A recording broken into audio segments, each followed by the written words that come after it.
Solving radical expressions. Welcome to MathJip.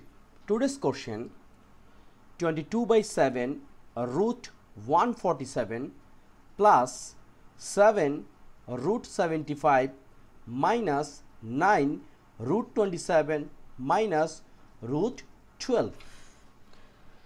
Look, these types of math we have to find out a common things. How?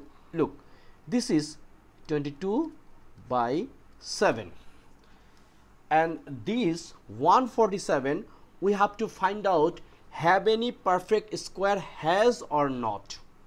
How? 147 we can make 49 times 3, right?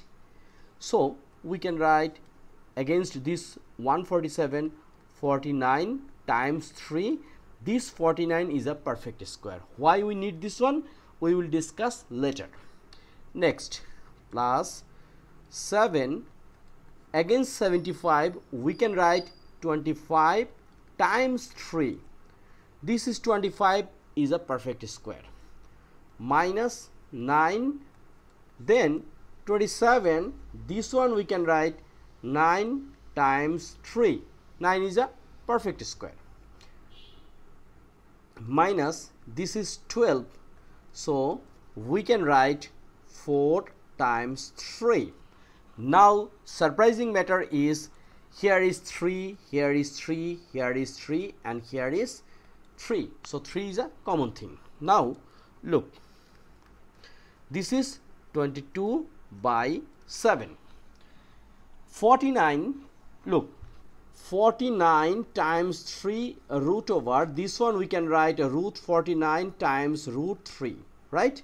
So similar thing, against root 49 we can write here 7 and this is root 3 plus this is 7 times root 25 means 5 and here is root 3 minus 9 times root 9 means 3 and here is root 3 minus root 4 means 2 and here is root 3.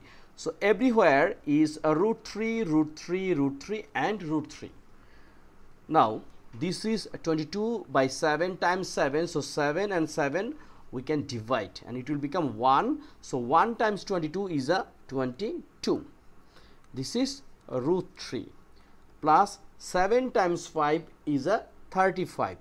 So root 3 minus 9 times 3 is a 27 and also root 3 minus 2 root 3. Now look, here is 22 root 3 and here is 35 root 3. So we can write 57 root 3 minus here is 27 root 3 and minus 2 root 3. So we can write minus 29 root 3. So it's a normal subtraction. 57 minus 29 is a 28 and root 3. This is our answer. Very simple. But these kinds of radical expressions is very important for examination. So don't neglect this one. Once you face these kinds of math, any social media, any newspaper or any Olympiad magazine, you should try to solve yourself. So no more today. Please subscribe my channel because from MathJip you will get lots of questions from this channel. And also please share with your friends. Thank you.